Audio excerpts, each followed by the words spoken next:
Hi, Abraham. So you're starting off with this saying that we're choosing our reality with our attention to where we put our focus, right?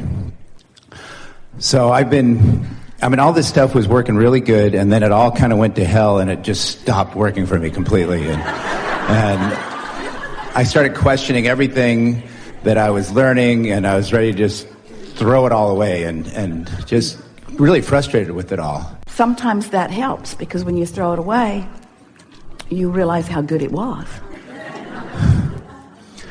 And then that part that you're saying about coming back into the connection is why we're here, is to enjoy that movement of coming back into the stream of what's happening, of being one with. What do you think was, we're just going to interrupt briefly because we really want to hear you fully. But sometimes when you're moving toward an outcome that you want, and the outcome is stubborn to come, or you're getting outcomes that you really don't want. Right. So you're measuring your success by the manifestation. And if the manifestation isn't showing up appropriately by your standards, then you begin questioning. But our question back to you is, never mind the outcome, although we don't mean never mind the outcome, because we want you to have those manifested outcomes that you want. But never mind the outcome so much as how you're feeling in the process. That's what really matters, you say.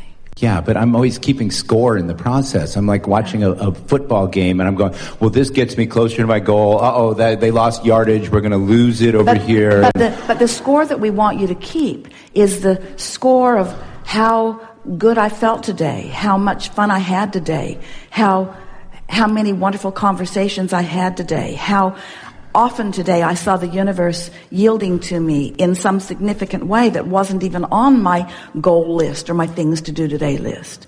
Because we wanted to say to you, as a sort of basis of this conversation, in response to your really important opening remarks, that yes, everything is responding to what you're doing vibrationally, but you are all doing a whole lot vibrationally.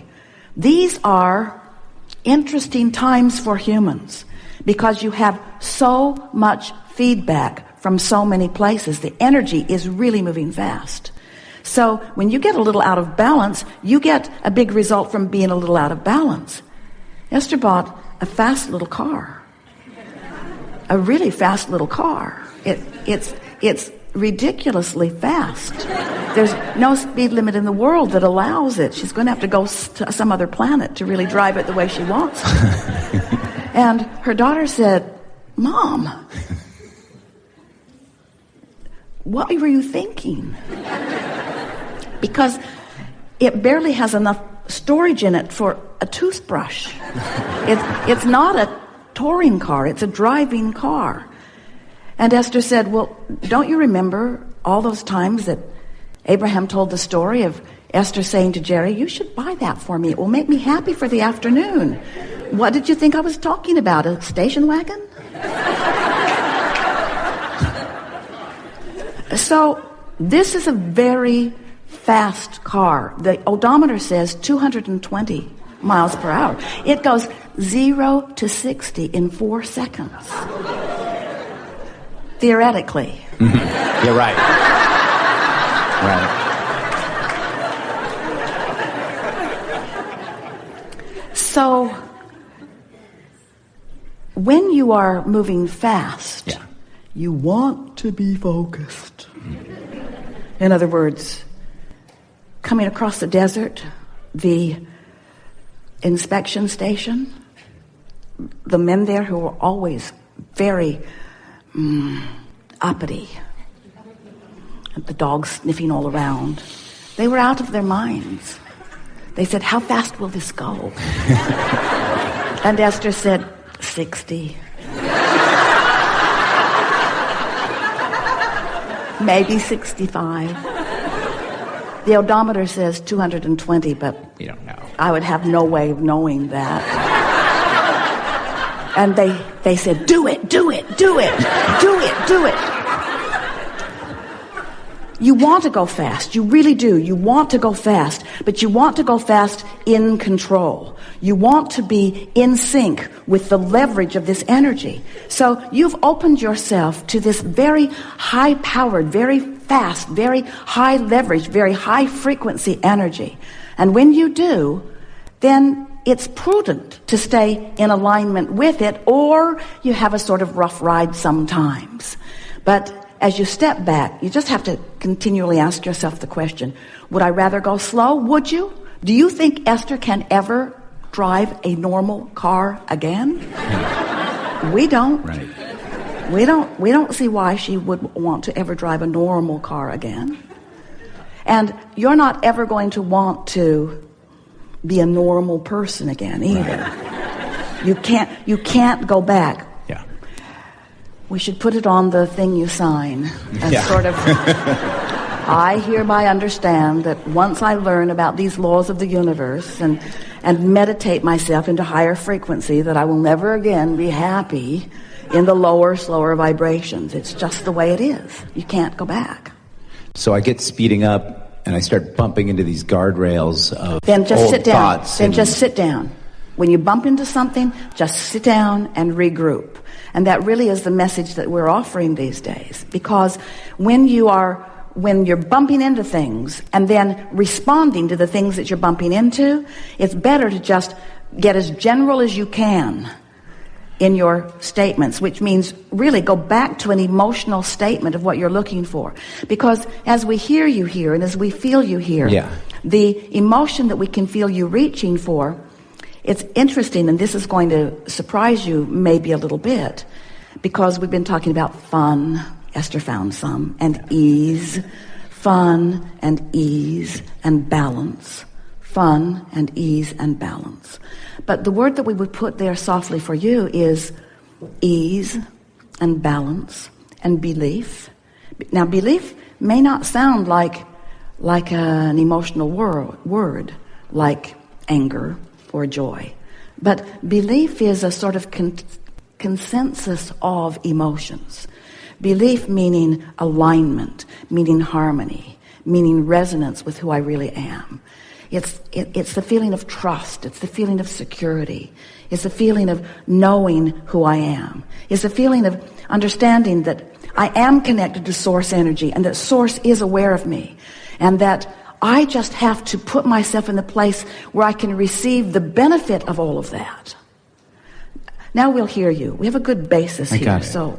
So with this belief, like I've done everything I knew to do twice to get everything right, and it still looks to me, the evidence looks like it's not going the way I want it to go. Because you're trying to fill in the grid. Have you been listening to us talking a bit about the grid? You know what the grid is? So the vortex is where everything's being held vibrationally. But we're calling your attention to your point of attraction, and we've given it affectionately the name grid as a sort of mental structure, sort of like the framing of a building that's going to fill in with the details. So your grid equals your emotional state, your point of attraction. And the better you feel, the more your grid will then easily receive the contents of your vortex. The worse you feel, the more the contents of your vortex can't come to you, because they're one frequency and your grid's another, so they're not coming together. But as you become less specifically focused upon what's wrong, and therefore deactivate more and more of those resistant vibrations, then the contents of your vortex easily flow into your grid. And that's a manifestation point. In other words, that's the point that you feel it.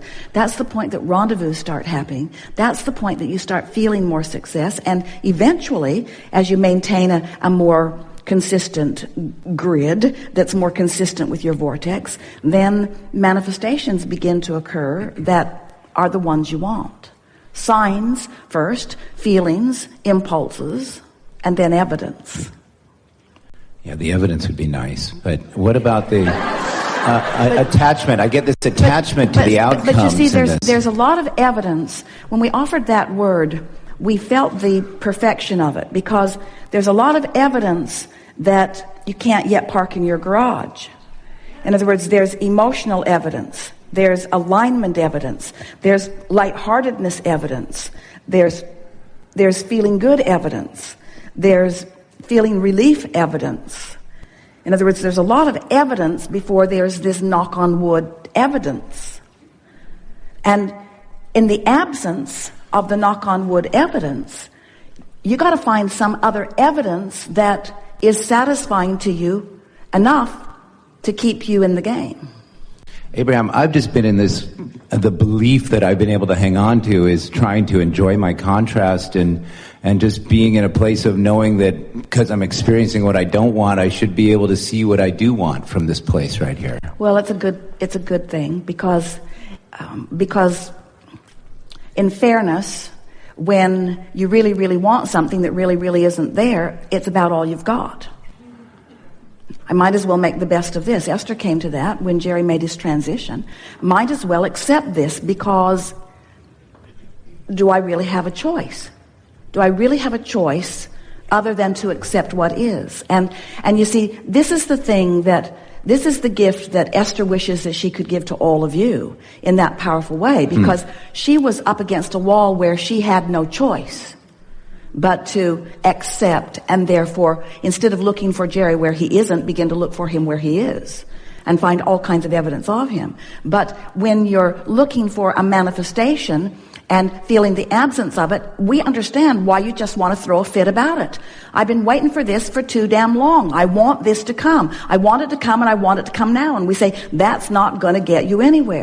Right, I get this voice in my head that's like, it should be this way. And how do I deal with these shoulds that keep coming up for me? It shouldn't be like this. By understanding that those voices in your head are the voices that you have generated from your outside the vortex stance, and that they're perfectly all right. And that every time you're screaming to the universe, it shouldn't be like this, it should be better for me, that you are putting more in the vortex. And we know that has to be incredibly annoying to keep hearing about this vortex that's full of everything that you want.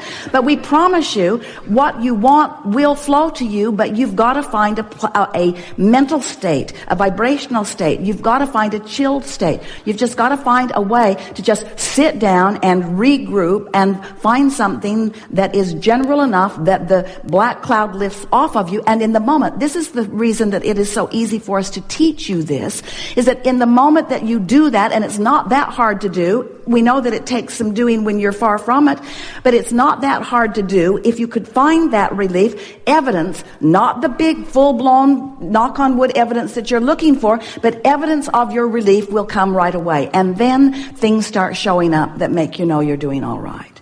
You see, you're like so many people. You have had for a long time a belief that it could be better and that it should be better, and that for some people that it even is better. But you haven't been pointing that lens at yourself. You've been holding on to the it should be better, but it isn't better. It should be better, but it isn't better for long enough that that's really a practiced vibration within you. And the harder you reach for things that you want beyond what you have, from that belief that it should be better, but it isn't better, then just the stronger the tug of war is within you, you see. Yeah. And so finally, you just reach the place, and we like it when you say, I'm just sort of done. I'm done trying. I'm done trying to make this happen. Because when you reach that place that you are no longer efforting for it, but you still, you see, we're not the least bit worried about you because we know what you know, and you know too much. You're not going to let go of your knowledge of the law of attraction. You're not going to miss a clue when it comes in. You're not going to miss seeing evidence and make the relationship, the correlation between what you've been doing vibrationally and that. That's the beauty of deliberate creation. When you have felt bad and you've deliberately brought yourself to a place of feeling good, and then you see evidence that matches that feeling good, it doesn't seem like a fluke to you. It seems perfectly normal to you, you see. When something happens, wanted or unwanted, and you're able to make the relationship between how you've been feeling and what you've been thinking and what that manifestation was, you are in power. you see. Yeah. It's sort of like Esther, or any of you. She can drive her car on the highway, or she can get off in the bar pit. She can get way off in the sand. She can get off in the weeds. But she knows she has the ability to drive that car where she chooses to drive it. That car is not just going to leap off the highway. She can go around those corners that say 40 at 80.